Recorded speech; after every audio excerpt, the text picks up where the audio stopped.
ที่เป็นแบบนี้ ก็เพราะว่าหากเจ้าแห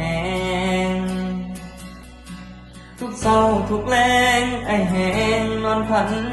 ละเมอคิดเห็นแต่ภาพเก่าๆที่เฮาเคยนอนนุ่นกันคิดฮอดเจ้าสู่มือสู่วันสัญญาสิฮักผู้เดียวที่เป็นแบบนี้ก็เพราะว่าหักเจ้าหลายหักเจ้าจนเบิดหัวใจบ่ได้นายนี้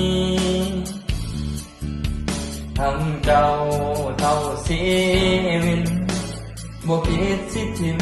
สิป่าหักเจ้าทุกมือนี่นะเท่าลมหายใจที่คอยหึงคอยห่วงแต่น้องอยากบอกว่าให้เจ้าเข้าใจหักเจ้าจนเบิดหัวใจบ่ได้นายนี้หักเจ้าเท่าชีวิตบ่คิดสิทิมสิป่าหักเจ้าทุกมือนี่นะเท่าลมหายใจหักเจ้าทุกมือนี่นะ